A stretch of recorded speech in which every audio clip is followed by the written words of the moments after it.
बिस्मिल्लाहिर्रहमानिर्रहीम। देखिए नेक्स्ट हमारे पास है डिफॉर्मिटीज ऑफ स्केलेटन। कि स्केलेटन के अंदर जो डिफॉर्म चीज़ें हैं, मतलब बाज़ औक़ात कुछ हड्डियां ख़राब हो जाती हैं, कुछ हड्डियों का साइज़ चेंज हो जाता है, उनकी शक्ल चेंज हो जाती है, उसको कहते हैं डिफॉर्मिटीज़। सही, उसमें ख़राबियाँ क्या हैं? Human skeleton supports an upright body. Skeleton का काम क्या है? जो बॉडी सीधी है, स्ट्रेट है, उसको सपोर्ट करे। Sometimes our skeletal system becomes weak, कमजोर पड़ जाता है, and results in deformation, form deformation हो जाती है। सही हो गया? मतलब जो फॉर्म है उसकी वो चेंज हो जाती है। The causes of deformation of variable, मुख्तलिफ काजेज हैं उसकी। सबसे पहला है जेनेटिक काज, के जीन्स के अंदर इशू होता है, उसकी वजह से इशू होगा। ये पैदाइशी है, कह सकते हैं जेनेटिक काज। सबसे पहले है क्लेफ्ट पैलेट। क्लेफ्ट कहते हैं खाली जगह को, पैलेट कहते हैं ये जो मुंह के अंदर जो जबान के ऊपर जो छत होती है ना, उसको पैलेट कहते होते हैं। इसके अंदर क्या होता है, आपने देखा हो बच्चों के अंदर जो पैलेट है उसके अंदर वहां पर खाली जगह रह जाती है। A condition in which palatine process of maxilla and palatine, ये दो हड्डियां हैं, मैग्जिला और पैलेटाइन, ये दोनों क्या हैं? हड्डियां हैं। आमतौर पर ये दोनों जुड़ी होती हैं। अब क्या होगा, ये जो है आपस में जुड़ने फेल हो जाते हैं, मतलब आपस में नहीं जुड़ सकती। पैलेटाइन प्रोसेस, प्रोसेस से क्या मुराद है? पैलेटाइन का आखिरी हिस्सा, साइड वाला हिस्सा। ठीक हो गया ना? कि पैलेटाइन का जो प्रोसेस है जिसने मैग्जिला बोन के साथ अटैच होना होता है, वो नहीं हो सकता और फेल हो जाता है, टू फ्यूज, उसके मिलने से रुक जाता है, रह जाता है। इसकी वजह से क्या होगा? परसिस्टेंट ओपनिंग, हमेशा हमेशा के लिए एक खाली जगह रह जाती है between oral and nasal cavity. इसकी वजह से क्या मसला होता है? जो मुंह है और जो नाक का रास्ता है वो दोनों मिक्स हो जाते हैं, इंटरफेयर विद सकिंग। कि जब बच्चा दूध पी रहा होता है या पानी वगैरह पी रहा होता है तो उसकी वजह से क्या होगा? मुंह के थ्रू पानी पिएगा तो वो नाक से पानी बाहर आ जाता होता है। सही हो गया ना? इसका ये नुकसान होता है। It can lead to inhalation of food into the lungs. इसकी वजह से और नुकसान क्या होगा?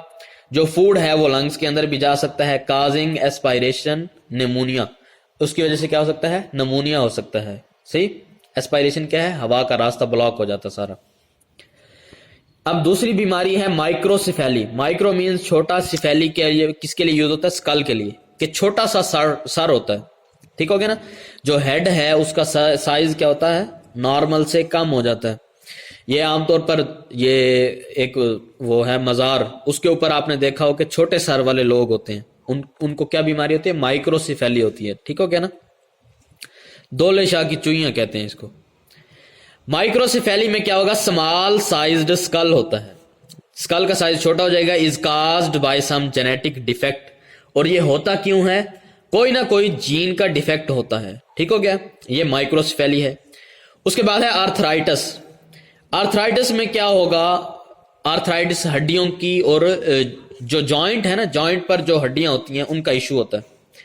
Cover over 100 type of inflammatory और degenerative disease that damage the joint. Inflammatory है, वहां पर इन्फ्लेमेशन हो जाती है, जख्म हो जाता है। डीजेनरेटिव से क्या मुराद है? पीछे हमने देखा दो हड्डियां जब जुड़ रही होती हैं उनके दरमियान हाइलिन कार्टिलेज होता है। ठीक हो गया ना? और आपको बताया था नकलिंग ऑफ बोन, के बोन्स के दरमियान जो कार्टिलेज है अगर वो आहिस्ता आहिस्ता खत्म हो जाए तो बोन्स के अंदर से आवाज आने लगती है, तो उसका नतीजा क्या निकलता है? बोन्स क्या हो जाती हैं? डिस्ट्रॉय हो जाती हैं। ठीक हो गया? ये डीजेनरेटिव डिजीज है, मतलब डीजेनरेट हो जाएगी, खत्म हो जाएंगे। ऑस्टियोआर्थराइटिस है। Osteo means bone, arthritis mean joint वाली जगह पर उसका खराब हो जाना। Is the most common chronic, chronic कहते हैं बहुत पुराना, जो काफी लंबे अरसे से हो। क्रोनिक आर्थराइटिस जॉइंट की disease, which is joint disease also caused by genetic defect, के जो जॉइंट की डिजीज कुछ लोगों के अंदर पैदाइशी तौर पर भी होती है। ठीक हो गया? ये था जीन्स की वजह से। क्लेफ्ट पैलेट है, मुंह के अंदर खाली जगह रह जाती है। ठीक हो गया? पैलेट जो मुंह की छत है वहां पर। माइक्रोसिफेली में छोटा सा सर होता है, और ऑस्टियोआर्थराइटिस में क्या है? जॉइंट्स का इशू होता है। उसके नेक्स्ट है हार्मोनल काज। हमारी बॉडी के अंदर हार्मोन्स होते हैं। नेक्स्ट 17 चैप्टर में हम हार्मोन्स देखेंगे। अब देखें, जो हड्डियां हैं उसका दो पार्ट, बोन के दो पार्ट होते हैं। एक होता है कोलेजन, जिसको हम सॉफ्ट पार्ट कह सकते हैं। कोलेजन के अंदर क्या होता है, कैल्शियम वगैरह डिपॉजिट होता है। कोलेजन के अंदर क्या होता है, कैल्शियम। कोलेजन के अंदर जब कैल्शियम आ जाता है फिर ये क्या हो जाती है, बोन सख्त हो जाती है। अगर कैल्शियम बाहर निकल जाएगा तो बोन क्या हो जाएगी, नरम हो जाएगी, सॉफ्ट हो जाएगी। अब कैल्शियम को कंट्रोल करने के लिए एक हार्मोन होता है कैल्सिटोनिन, ठीक हो गया ना, वो नेक्स्ट चैप्टर में हम देखेंगे। अगर हार्मोन सही तरह काम नहीं कर रहा उसके नतीजे में क्या होगा, जो हड्डियां हैं उसके अंदर से कैल्शियम निकल जाएगा, ठीक हो गया। विटामिन डी की वजह से भी अफेक्टेड होता है, कैल्शियम निकल जाएगा और बाकी पीछे क्या रह जाएगा, कोलेजन। कोलेजन क्या होता है, सॉफ्ट होता है, तो हड्डियां क्या हो जाती हैं, टेढ़ी हो जाती हैं। हार्मोनल काज देखें, ऑस्टियोपोरोसिस, ऑस्टियो मीन हड्डियां, पोरोसिस मीन पोर हो जाते हैं, ठीक हो गया। पोर्स के अंदर क्या होता है, कैल्शियम भरी जाती है। अगर कैल्शियम वहां से निकल जाएगी तो वो पोर्स वाजे हो जाएंगे। इसका मतलब क्या है, हड्डियां नरम हो जाती हैं। Is a group of disease in which bone resorption, के बोन के अंदर से जो हम कैल्शियम निकाल रहे हैं, रिजॉर्प्शन से क्या मुराद है, आउटपुट, आउटपेसिस ज्यादा है बोन डिपॉजिट, के बोन के अंदर जो कैल्शियम डालनी है वो थोड़ी है और कैल्शियम जो निकाल रहे हैं वो ज्यादा है। मतलब कैल्शियम का इनपुट थोड़ा है और आउटपुट ज्यादा है। इसका क्या नतीजा होगा, बोन के अंदर से कैल्शियम ज्यादा बाहर निकल जाएगी ना, तो बोन क्या हो जाएगी, सॉफ्ट हो जाएगी। बोन रिजॉर्प्शन क्या है, आउटपुट, मतलब बोन का कैल्शियम का बाहर निकल जाना। आउटपेस का क्या मतलब है, बढ़ जाना, ठीक है क्या। बोन डिपॉजिट थोड़ा है और बोन रिजॉर्प्शन क्या है, ज्यादा है। मतलब कैल्शियम अंदर थोड़ा आ रहा है और बाहर ज्यादा निकल रहा है। In this case bone mass is reduced, bone का जो मैस है, बोन की जो हाइट है, बोन की जो विड्थ है, उसकी डेंसिटी कम हो जाएगी। And chemical composition of matrix, matrix क्या होता है, जो कोलेजन वाला हिस्सा है, सॉफ्ट वाला हिस्सा है, ठीक हो गया ना। And matrix remains normal, matrix का तो इश्यू ही नहीं है, मैट्रिक्स तो वैसे रहेगा। असल इश्यू क्या है, कैल्शियम कम या ज्यादा हो जाता होता है। ऑस्टियोपोरोसिस मोस्टली अकर इन एज्ड वुमेन, ऐसी वुमेन जिनके एज ज्यादा हो गई है, मतलब 45-50 से ज्यादा होता है। Which is related to decreased estrogen level, जो औरत जिसकी एज ज्यादा हो जाती है उसके अंदर क्या मसला होता है, एस्ट्रोजन एक हार्मोन है, उसका लेवल कम हो जाएगा। जब एस्ट्रोजन का लेवल कम हो जाता है तो कैल्शियम जो है वो हड्डियों के अंदर बहुत थोड़ा रहता है, मतलब ज्यादातर बाहर निकल जाता है। इसकी वजह से औरतों को क्या हो जाता है, जैसे ही 45-50 की एज होती है उनको कैल्शियम का इश्यू होता है, बोन्स के अंदर दर्द शुरू हो जाता है। अदर फैक्टर्स विच में कंट्रीब्यूट, जो दूसरे फैक्टर हैं उसके अंदर क्या मौजूद है जनाब, इनसफिशिएंट एक्सरसाइज, एक्सरसाइज नहीं होती। Diet poor in calcium and protein, जो खाना है उसके अंदर कैल्शियम और प्रोटीन नहीं है। और स्मोकिंग वगैरह है। अब इसका इलाज कैसे होता है, एस्ट्रोजन रिप्लेसमेंट थेरापी है। इसकी वजह से क्या होता है, जो एस्ट्रोजन हार्मोन है वो रिप्लेस किया जाता है। Offers the best protection against the osteoporotic bone fracture, ठीक हो गया। जो बूढ़े लोग होते हैं उनके अंदर ये बोन फ्रैक्चर हो जाती है ऑस्टियोपोरोसिस की वजह से, मतलब बोन नरम हो गई है ना, उसके अंदर पोर्स हैं तो वो क्या होगी, आसानी से टूट सकती है, सही हो गया। इसके लिए क्या है हमारे पास इलाज, एस्ट्रोजन रिप्लेसमेंट थेरापी है। नेक्स्ट हमारे पास है न्यूट्रिशनल काज है। न्यूट्रिशन मतलब हम जो खाना है उसके थ्रू नहीं ले रहे होते। ऑस्टियोमेलेशिया है, इसके अंदर क्या होगा, बोन सॉफ्ट हो जाती है। इंक्लूड, इसके अंदर शामिल है, a number of disorder in which the bones receive inadequate mineral, के बोन को मिनरल नहीं मिल रहे, कैल्शियम, फॉस्फेट, इस तरह की चीजें नहीं मिल रही। इन दिस डिसीज, इस डिजीज में क्या होगा, calcium salts are not deposited, calcium salts deposit नहीं होते। And hence bone soften and weaken, और बोन क्या हो जाएगी, सॉफ्ट हो जाएगी और वीक हो जाएगी। Weight bearing bones of leg and pelvis bend, टांगों के ऊपर ज्यादातर जोर होता है ना, तो ये जब सॉफ्ट हो जाएंगी तो वो बेंड हो जाती है, बेंड एंड डिफॉर्म, और उनकी शक्ल बदल जाएगी। The main symptom is the pain when weight is put on affected bones, तो जब बोन्स के ऊपर वेट पड़ेगा तो उसकी वजह से क्या होता है, पेन होता है। पेन क्यों होता है, बेसिकली बोन्स के अंदर भी नर्व्स मौजूद होती हैं। जब बोन बेंड होगी तो नर्व्स भी बेंड होती हैं, तो जब नर्व्स बेंड होंगी तो उसकी वजह से पेन होता है। इसकी सबसे बड़ी फॉर्म क्या है, रिकेट है। रिकेट में क्या होता है, जो हड्डियां हैं बोन्स वो क्या हो जाती हैं, टेढ़ी हो जाती हैं। Rickets is an other disease in children with board legs, कि जो लेग्स हैं वो क्या हो जाती है, टेढ़ी हो जाती है। एंड डिफॉर्म्ड पेल्विस, और पेल्विस जो है वो भी टेढ़ा हो जाता है, हिप वाला एरिया जो है। It is caused by deficiency of calcium in diet और vitamin D deficiency, vitamin D की वजह से या कैल्शियम की वजह से मसला हो जाता है। It is treated by vitamin D fortified milk, ये बच्चों के अंदर हो जाती है तो उनको क्या दिया जाता है, विटामिन डी फोर्टिफाइड मिल्क है, ये पाउडर फॉर्म में मिलता है, वो दिया जाता है। And exposing skin to sunlight to cure disorder, और क्या किया जाता है, धूप वगैरह में बिठाया जाता है ताकि विटामिन डी प्रोड्यूस हो सके। ठीक हो गया। उसके अलावा हमारे पास है डिस्क स्लिप।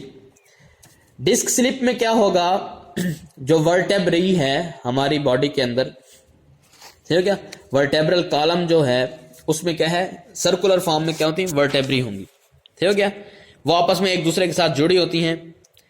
अब उसके अंदर कुछ एरियाज होते हैं, देखें, ईच इंटरवर्टेब्रल डिस्क, सही हो गया, कि वर्टेब्री है ना दो, ये ऊपर वाली एक वर्टेब्री है, ठीक हो गया, ये नीचे वाली दूसरी वर्टेब्री है, इनके दरमियान एक डिस्क पड़ी होती है, इसको इंटरवर्टेब्रल डिस्क कहते हैं। इसका काम क्या होता है, ताकि ये दो हड्डियां हैं ना उनके दरमियान फ्रिक्शन को कम कर सके। Is a cushion like pad, cushion क्या होता है, फ्रिक्शन कम कर रहा होता है। Composed of an inner semi fluid nucleus pulposus, इसकी ये जो डिस्क है अंदर वाली, ये दो हड्डियों के दरमियान डिस्क है, इसका अपना एक स्ट्रक्चर है, ठीक हो गया। उसका क्या होता है, इस तरह ये स्ट्रक्चर बना होता है। ये अंदर वाला जो स्ट्रक्चर है इसको कहते हैं न्यूक्लियस पल्पोसस। इसके अंदर भी फ्लूइड होगा ना, ये पूरा जो अंदर वाला एरिया है इसके अंदर फ्लूइड मौजूद होता है, उसको फ्लूइड को क्या कहते हैं, nucleus pulposus, which acts as rubber ball to give disc its elasticity, इसकी वजह से डिस्क क्या हो जाती है, इलास्टिक हो जाती है, मतलब फ्लेक्सिबल है। And compressibility and a strong outer ring of fibro cartilage, और ये बाहर वाला जो है रिंग जो है इसको कहते हैं फाइब्रो कार्टिलेज कहते हैं, ये ज्यादा सख्त होता है। इसको क्या नाम देते हैं, एनुलस फाइब्रोसस। बाहर वाला एनुलस फाइब्रोसस है, अंदर वाला क्या है, न्यूक्लियस पल्पोसस है। न्यूक्लियस वैसे सेंटर को कहते होते हैं, न्यूक्लियस क्या है, न्यूक्लियस पल्पोसस में लिक्विड मटेरियल पड़ा है, बाहर वाला क्या है, फाइब्रो कार्टिलेज, ये सख्त सा होता है, एनुलस फाइब्रोसस। एनुलस किसको कहते हैं जनाब, जो इस शेप का हो, ठीक हो गया ना, ये जो चांद की शेप का है इसको क्या कहते हैं, एनुलस कहते हैं। फाइब्रोसस फाइबर से है, लेटिन वर्ड है। Annulus fibrosus holds together successive vertebrae, ये दो वर्टेब्री के दरमियान क्या है, एनुलस फाइब्रोसस क्या करता है, दोनों को जोड़े रखता है। अब मसला क्या होता है, डिस्क का काम क्या है, act as shock absorber during walking, jumping, running and to lesser extent to bend laterally, कि जब हम मूव कर रहे हैं, चल रहे हैं, तो ये क्या करता है, शॉक एब्जॉर्बर के काम करता है, मतलब अगर कोई जंप वगैरह लगता है तो ये उसको एब्जॉर्ब कर लेता है। अब होता क्या है, सवेयर और सडन, कोई शिद्दत से या अचानक ही फिजिकल ट्रॉमा, कोई ऐसे इंजरी हो जाए टू स्पाइन, ठीक है क्या, जो वर्टेब्रल कॉलम है, for example from bending forward while lifting a heavy object, कोई भारी चीज आपने उठाई हुई है और आप आगे की तरफ झुकते हैं, उसके वजह से क्या होता है, may result in herniation, herniation कहते हैं टूट जाना, फट जाना। तो क्या होगा, ये वाला जो एरिया है ये फट जाएगा, ये देखें, ये सख्त सा एरिया ना एनुलस फाइब्रोसस, ये फट जाएगा, और अंदर था लिक्विड मटेरियल, तो लिक्विड मटेरियल अंदर वाला ऐसे बाहर निकल आएगा, ठीक हो गया ना। इसको क्या कहते हैं जनाब, हर्निएशन ऑफ डिस्क कहते हैं, और इसको डिस्क स्लिप भी कहेंगे। ऑफ वन और मोर डिस्क, द हर्निएटेड डिस्क, जो डिस्क फट चुकी है, जिसके अंदर से फ्लूइड बाहर निकल आया है, commonly known slipped disc, usually involves rupture of annulus fibrosus. सही हो गया, ये बाहर वाला एनुलस फाइब्रोसस है ना, पहले ये फटेगा, फिर अंदर वाला लिक्विड बाहर आ जाएगा। Annulus fibrosus followed by protrusion, बाहर निकल आना of the spongy nucleus pulposus, के न्यूक्लियस पल्पोसस जो है स्पॉन्जी है, उसके अंदर लिक्विड मटेरियल है वो बाहर आ जाएगा। इफ प्रोट्रूजन, जो बाहर निकल आया है liquid, presses on spinal cord और ऑन स्पाइनल नर्व, अब वो लिक्विड अगर क्या करता है, प्रेस कर रहा है स्पाइनल कॉर्ड को या स्पाइनल नर्व को। पीछे हमने देखा था ना, रिकेट्स में क्या होता है, पेन होता है। पेन क्यों होता है, उसकी रीजन क्या थी, कि नर्व के ऊपर प्रेस हो रहा होता है, नर्व्स दब रही होती हैं। यहां भी क्या होगा, नर्व्स के ऊपर प्रेशर पड़ेगा, उसकी वजह से क्या होगा, from cord generate severe pain, तो यहां भी बहुत ज्यादा पेन पैदा हो जाता है। और even destruction of these nerve structure, और क्या हो सकता है, नर्व्स भी डैमेज हो सकती हैं। Disc slip is treated with bed rest. अब इसका इलाज क्या है कि काफी लंबे अरसे तक इंसान रेस्ट करे। ट्रैक्शन है, ट्रैक्शन कहते हैं एक खास अंदाज में उसको खींच के लटका दिया जाता है, जैसे आमतौर पर हॉस्पिटल में क्या होता है, टांग को खींच कर ऊपर बांधा होता है, इसको ट्रैक्शन कहते हैं। एंड पेन किलर, और दर्द से बचने के लिए पेन किलर दिया जाता है। इफ दिस फेल, अगर ये फेल हो जाए, डिस्क में बी रिमूव्ड सर्जिकली, तो क्या किया जा सकता है, जो डिस्क है उसको हम सर्जिकली रिमूव कर सकते हैं, ऑपरेशन करके रिमूव कर देंगे। उसके नेक्स्ट है स्पॉन्डोलाइसिस। इसके डिजीज के अंदर क्या होगा, it is the disease which causes immobility and fusion of vertebral joint. ये देखें, ये यहाँ पर जॉइंट है ना, ये ऊपर वाला वर्टेब्री, ये नीचे वाला, ये दरमियान में डिस्क पड़ी हुई है। बाजू का क्या होता है, ये डिस्क बिल्कुल ही खराब हो जाती है, तो ये बिल्कुल फ्यूज हो जाती हैं दो वर्टेब्री, तो अब ये मूव नहीं करेंगी और इंसान बिल्कुल सीधा बैठा रहेगा। उसके नेक्स्ट है शैटिका। शैटिका के अंदर भी क्या होगा, डिस्क की वजह से इश्यू होगा और शैटिका का पेन होगा, जो नर्व जहां तक फैल रही है, जहां तक जा रही है, वहां तक पेन फील होता है।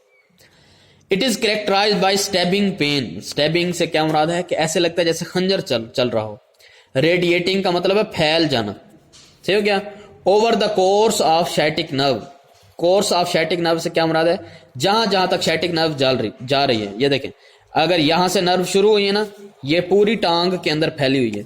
शैटिक नर्व कहां होता है, लेग के अंदर होती है, हिप्स कमर से शुरू होती है और पूरी लेग के अंदर। अगर देखें नर्व है ना, अगर यहां पर नर्व के ऊपर दबाव आया है तो ये दर्द पूरी नर्व तक फैल जाता है, ठीक हो गया ना। इसको कहते हैं कोर्स है, ये नर्व का रास्ता है। कोर्स किसको कहते हैं, रास्ते को। कि क्या है, ऐसा सख्त शिद्दत वाला दर्द है जो फैल जाता है शैटिक नर्व के पूरे रास्ते तक, जहां जहां तक वो जा रही है, ठीक हो गया। इसको शैटिका कहते हैं। It results due to injury of proximal sciatic nerve. ये शैटिक नर्व का शुरू वाला हिस्सा ना, प्रोक्सिमल, ठीक हो गया, शुरू वाला हिस्सा। यहां पर कोई उसको जख्म हो गया है या उसके ऊपर कोई चीज भारी सी पड़ी हुई है, प्रेस हो रही है। Which might follow a fall, जो गिरने की वजह से हो सकता है, या हर्निएटेड डिस्क, के डिस्क फट गई है, ऊपर वाला जो हुआ है हर्निएटेड डिस्क। और improper administration of an injection into the buttock. जो बटॉक हैं, हिप्स हैं, वहां पर क्या है, इंजेक्शन किसी अनाड़ी आदमी ने लगा दिया, वो इंजेक्शन क्या हुआ, वो नर्व के अंदर जाकर लगा, उसकी वजह से पेन होता है। दिस में result in a number of lower limb impairment. इसकी वजह से क्या होता है, जो लोअर लिम्ब है, टांग है, वो इम्पेयर हो जाती है, मतलब सही काम नहीं करती। Depending on the precise nerve root injured, के जो नर्व रूट है, नर्व का रास्ता है, वो इंजर हो जाता सारा का सारा। When sciatic nerve is completely transacted, अगर ट्रांजैक्टेड क्या है, काट दी जाए, खत्म कर दी जाए। अगर शैटिक नर्व को हम पूरा काट दें, अलग कर दें, लेग बिकम नियरली यूजलेस, तो लेग हमारी है वो बिल्कुल काम नहीं कर सकती, ठीक हो गया। क्योंकि नर्व्स से मसल कनेक्टेड होते हैं, नर्व्स से स्किन कनेक्टेड होती है, तो ना ही कुछ फील होगा स्किन को, ठीक हो गया, और ना ही मसल मूव कर सकेंगे। पैरालिसिस में भी क्या होता है, बेसिकली जो नर्व है वो बाज़ औक़ात उस जगह से काम करना छोड़ जाती है, तो वहां पर कुछ फील नहीं होता, सेंस नहीं होती।